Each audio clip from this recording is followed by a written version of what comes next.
Este es un episodio del Dr. Miyazaki. Audiolibro. ¿Puede el control de diabetes prevenir el COVID? Parte 3. Después de la valoración, iniciamos con el plan de alimentación que controla el azúcar y entonces podemos en 1 a 2 semanas eliminar todos los medicamentos antidiabéticos orales con solo alimentación.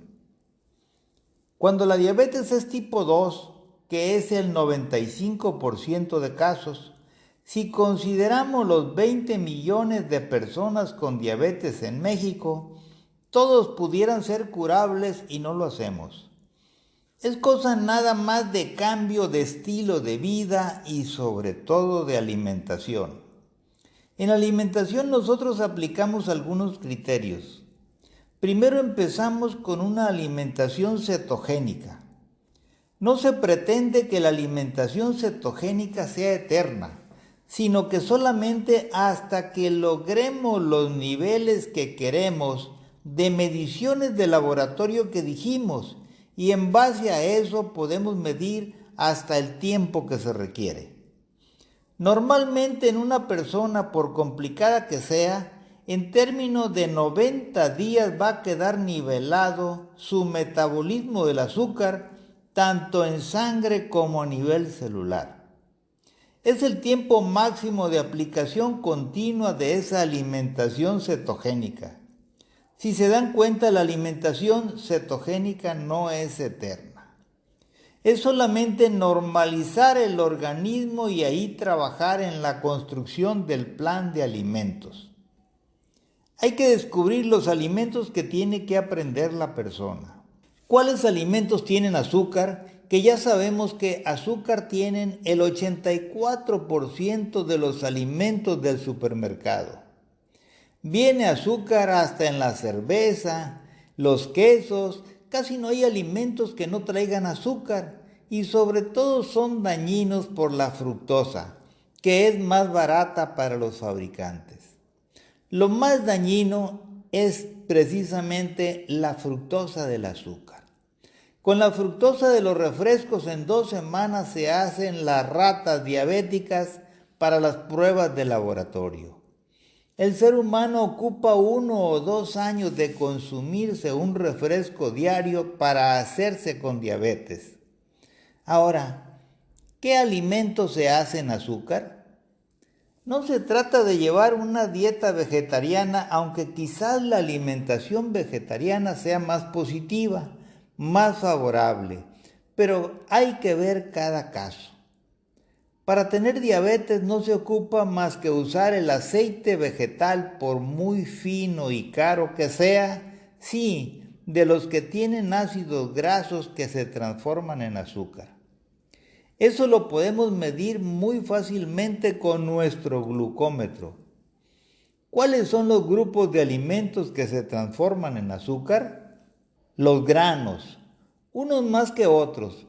Por eso, en el plan inicial de la atención de diabetes les quitamos todos los granos, por lo menos 1 mes, para que se queme todo el azúcar que tenga y todas las grasas que no sean convenientes en el organismo. Los lácteos, sobre todo los que encontramos en el supermercado que traen azúcar, aparte de que se hacen azúcar. Los almidones, como la avena disque saludable, no hay tales. Almidón significa azúcar simple. Los azúcares simples se absorben en el estómago y no llegan a los intestinos cuando ya se absorbieron. Entonces se sube más rápido el azúcar en sangre. Sucede con el arroz, la papa y la avena. Los aceites vegetales, todos los que se usan para guisar o que vienen incluidos en los alimentos procesados, se transforman en azúcar. La soya, aparte que la soya se transforma en azúcar, además tiene como contenido sustitutos hormonales que van a alterar la función de las hormonas en el ser humano. No por casualidad en Europa está prohibido que se le dé soya a los niños. Nos metieron la idea de que la soya es un alimento alternativo de lo más saludable.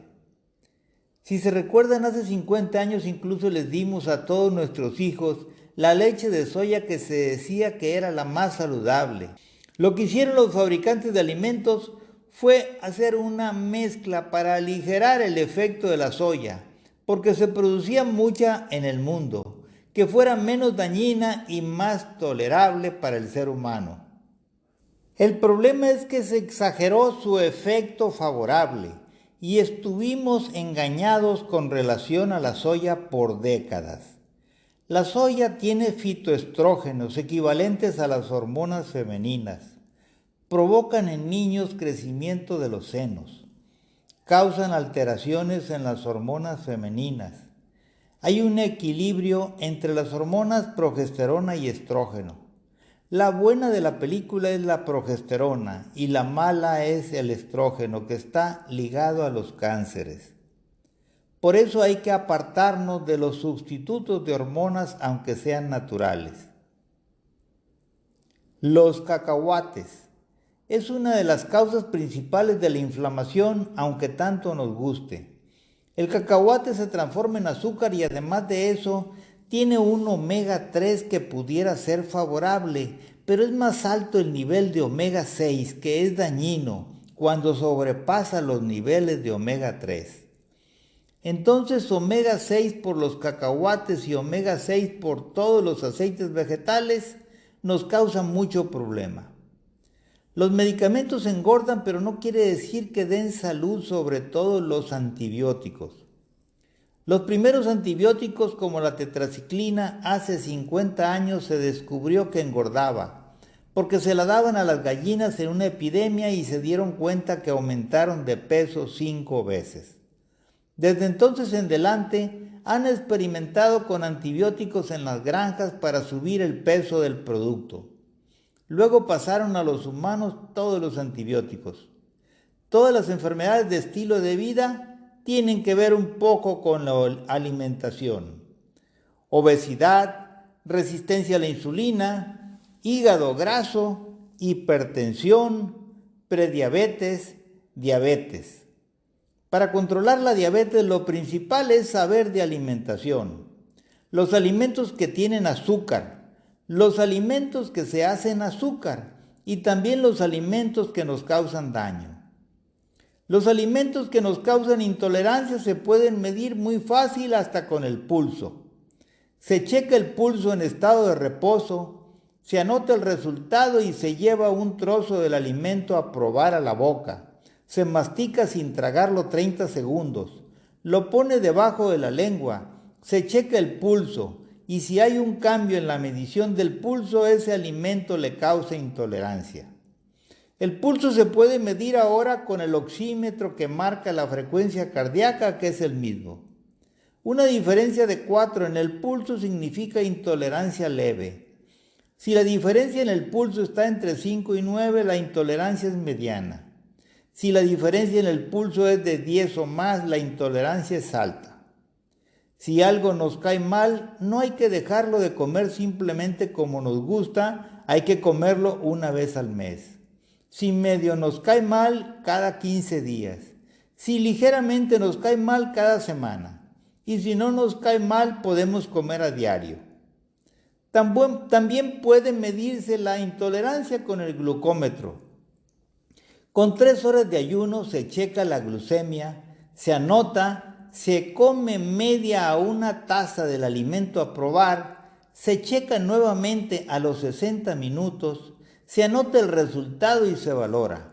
Igual que con el pulso, una diferencia de 4 en la glucemia es intolerancia leve, 5 a 9 intolerancia mediana y 10 o más de diferencia intolerancia alta.